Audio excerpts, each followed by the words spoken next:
Olá, pessoal. Hoje queremos iniciar um novo tema sobre a Escola de Frankfurt, uma escola alemã que surgiu em 1922.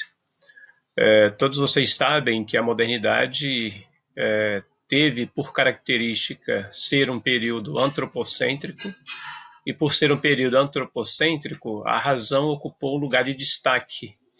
E a razão, ela prometeu, no contexto da Europa, felicidade para todos, progresso para todos e liberdade para todos.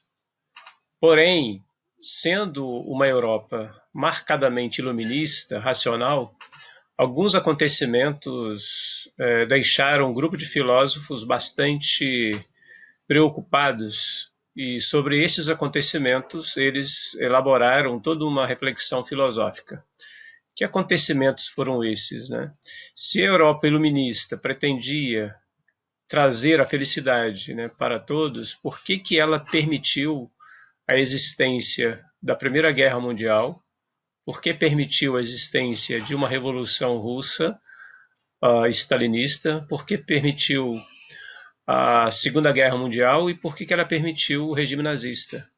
Então, esses acontecimentos geraram, de alguma maneira, um trauma na reflexão desses filósofos que fizeram com que eles marcassem um divisor de água no século XXI em relação à reflexão filosófica anterior. Okay? Então, por conta disso, a gente gostaria de, aqui na primeira aula sobre esse tema, fazer uma brevíssima introdução geral, tá, a esses pensadores. Tá bom? Então, vamos lá. A gente acha importante apresentar aqui dois objetivos, né, para vocês. Primeiro, que vocês percebam a diferença para esses filósofos entre a teoria tradicional e a teoria crítica, e que também vocês percebam quais foram os focos aos quais se destinou a teoria crítica inicialmente. Tá? Bom, a Escola de Frankfurt, na sua origem, ela se chamava Instituto de Investigação Social. Ela foi criada por um filósofo argentino, Félix Weil, que, fazendo seus estudos de pós-graduação em Karl Marx, se apaixonou por esse autor e quis dedicar a ele todo um instituto para acolher outros pesquisadores. Porém, quando o instituto foi assumido por Horkheimer, o interesse mudou bastante, né? Embora Marx continuasse sendo o objeto de reflexão, ele entrou como sendo um tema entre outros, né? E ele trouxe uma nova abordagem, né, a partir de outras ciências. Então, esse dado para a gente é bastante significativo.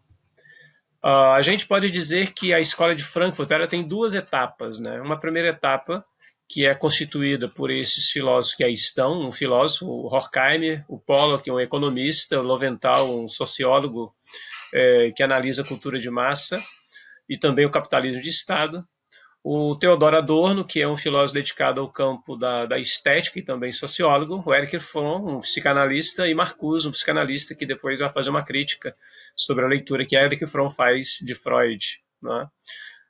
Eles foram, então, os fundadores daquilo que se intitulou chamar teoria crítica, como sendo a única categoria, digamos assim, né, sobre a qual os filósofos chegaram a um consenso, né, porque cada um tinha um objeto de reflexão determinado, mas eles se encontravam, convergiam a respeito dessa categoria de teoria crítica. Aqui vale ressaltar que também fez parte desse primeiro grupo o Walter Benjamin, né, embora tenha sido um filósofo que não era constitutivamente da equipe da primeira geração, a ela se agregou posteriormente.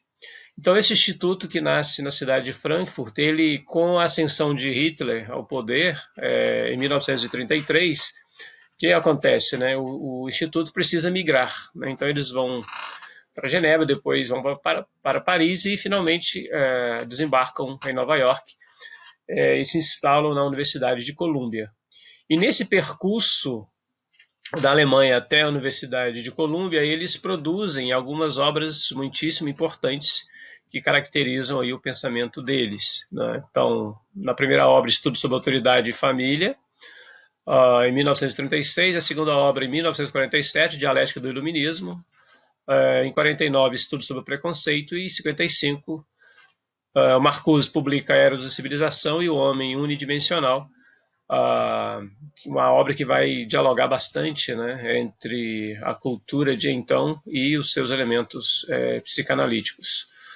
É importante destacar, né, que já no primeiro estudo havia uma desconfiança da parte dos filósofos de Frankfurt sobre o papel da classe trabalhadora no sentido de fazer a revolução que a perspectiva marxista, né, aguardava, sobretudo a sua perspectiva mais partidária, digamos assim. E ao mesmo tempo eles percebem que há uma certa estabilidade da classe burguesa, ou seja, não se levava adiante a revolução que se esperava, né, de um partido comunista ou de um partido revolucionário. Essa mesma impressão ela aparece na dialética do iluminismo, não é? E também ali aparecem temas novos, né? E um tema destacado é esse aí, né? Essa obra escrita, né, por Adorno e Horkheim, a crítica à razão instrumental, que foi responsável pela dominação tecnológica e também pelo fato de a classe trabalhadora não conseguir levar adiante seu projeto, né? Ou seja, há motivos, digamos assim, né, arraigados no modelo de sociedade capitalista que, de igual maneira, impediu com que se levasse o projeto socialista adiante.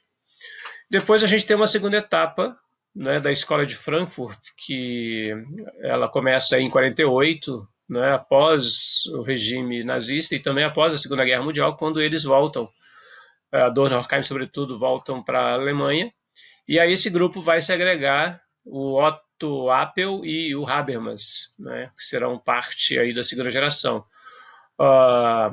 Também a gente tem aí o foco de reflexão desse momento, não mais explicitamente, né, a razão instrumental, mas a dimensão do positivismo, né, e a crítica que se fará ao positivismo lógico ou ao neopositivismo de Viena. E também o tema da ética aparece como sendo um tema muito relevante, sobretudo agora com um projeto de buscar uma nova fundamentação para a ética nesse contexto de entre-guerras e de pós-guerra, né? Então esses elementos são muito importantes para a gente perceber a segunda etapa.